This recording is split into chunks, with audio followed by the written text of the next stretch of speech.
ভক্তগণ বাবা, প্যান্ডেলে কিন্তু ভক্ত সমাগম কম, রাত্রি অনেক হয়েছে। তো তো আমরা চেষ্টা করব এখানে যতজন উপস্থিত আছি সবাই যেন একটু কাছাকাছি চলে আসি, কারণ দূরে দূরে ছড়িয়ে ছিটিয়ে থাকলে কিন্তু কীর্তন ভালো লাগে না, কি তাই না? অনেক মায়েরা তো ছিল এতক্ষণ, কিন্তু সবাই চলে গেল কেন? সবার চোখে ঘুম লেগেছে। কিন্তু বাবা, সারা জীবন তো ঘুমিয়ে গেলাম, কোনোদিনও তো জাগলাম না। আজকে অনেক কৃপা করে করুণা করে কমিটির দাদা বাবারা ভক্ত সঙ্গ সাধু সঙ্গের আয়োজন করেছে। আমার তো সাধ্য হবে না এমন ভক্ত সঙ্গ আয়োজন করা, কিংবা হবে?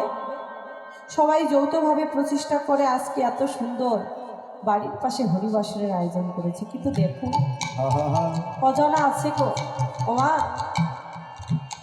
রূপলীলায় যখন রাইধুলির কাছে তার সখীরা গিয়েছিল কৃষ্ণের রূপের কথা শুনতে, তার গুণের কথা শুনতে, রাইধুলি কি বলেছিল?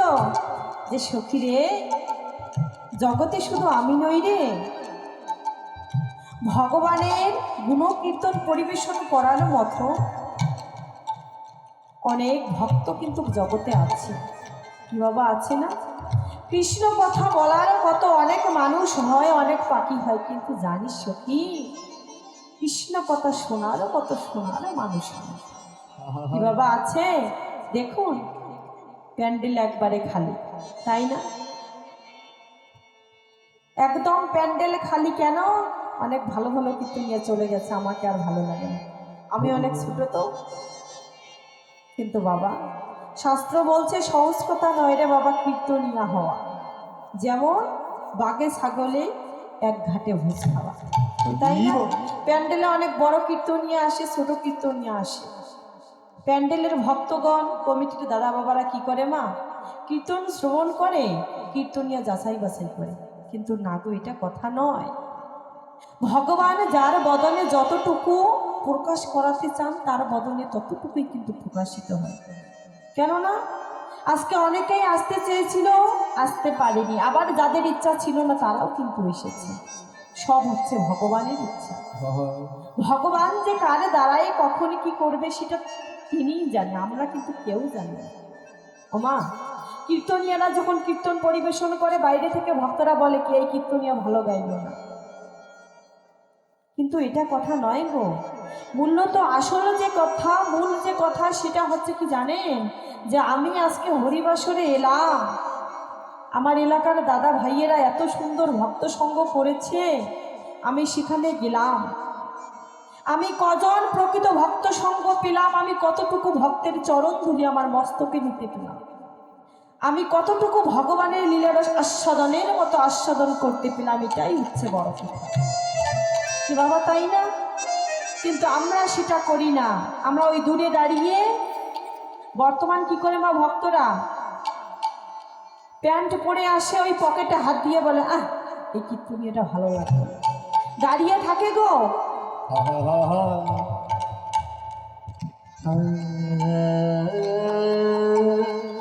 কিন্তু বাবা, শাস্ত্র বলছে ওহে জি, এইভাবে কোনোদিনও ভক্তকে অবজ্ঞা করা যায় না।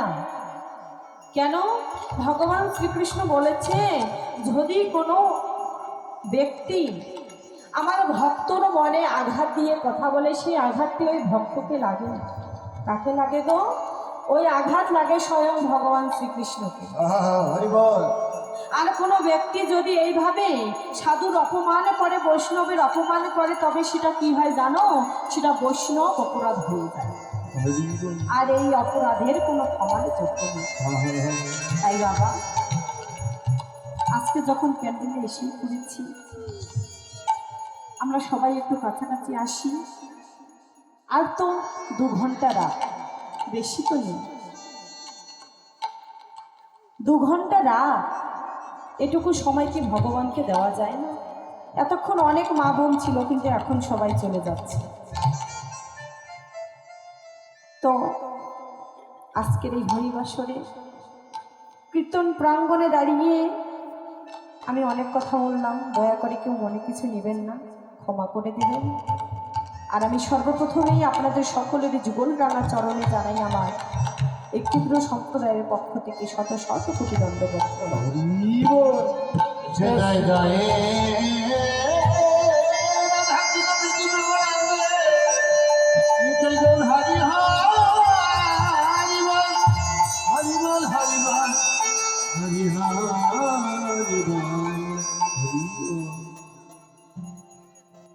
তো জানি আমরা লীলার প্রায় শেষ প্রান্তে এসে দাঁড়িয়েছি। তো এখন হচ্ছে অলস লীলা। তো এই অলস লীলা পরিবেশন করতে গিয়ে আমার ভাষাগত ভাবগত অনেক রসভাস হবে, ভুল ত্রুটি হবে।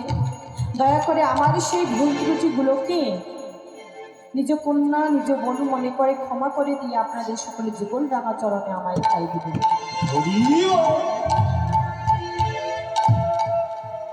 তো অলস এখন কি করবে ভগবান শ্রীকৃষ্ণ?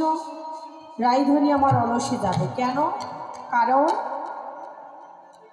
গত 3 দিন যাবত ভগবান শ্রীকৃষ্ণ আমার তার ভক্তদের সঙ্গে নিয়ে আপনাদের সঙ্গে নিয়ে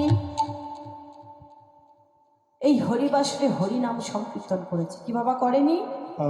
করেছে। ভগবান এসেছিল। ভগবান যদি না থাকে মা, তাহলে কি ভক্ত সঙ্গ সাধুসঙ্গ হয়?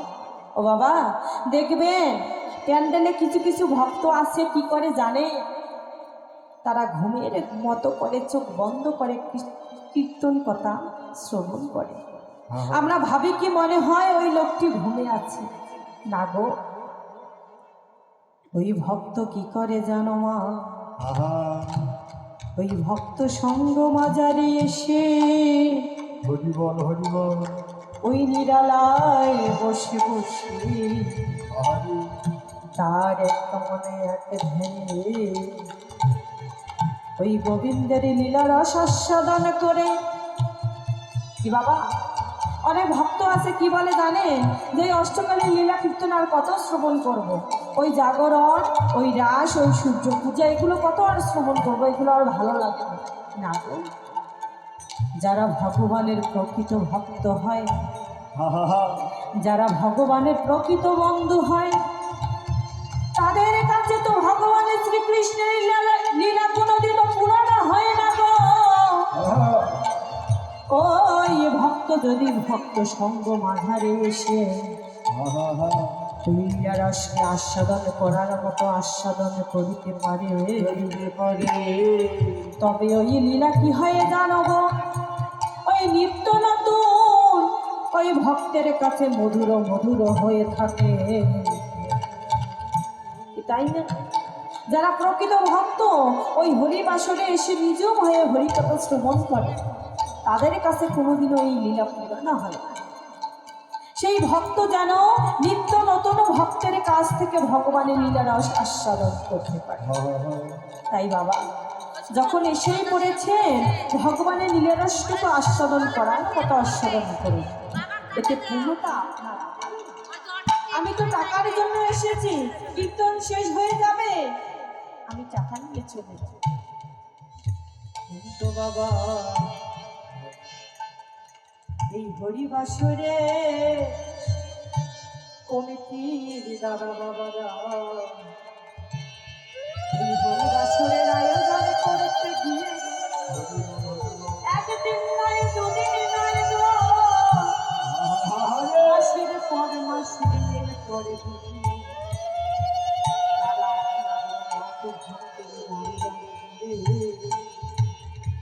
এই ভক্ত সঙ্গ সাধু সঙ্গের আয়োজন করেছে। আপনাদের কাছ থেকে এক মুষ্টি করে ভিক্ষা চয়ন করে এনে আজ আপনাদের সেবার আয়োজন করেছি মা। কারণ আমার ওই ভক্তরা হচ্ছে অনুরাগের ভক্ত।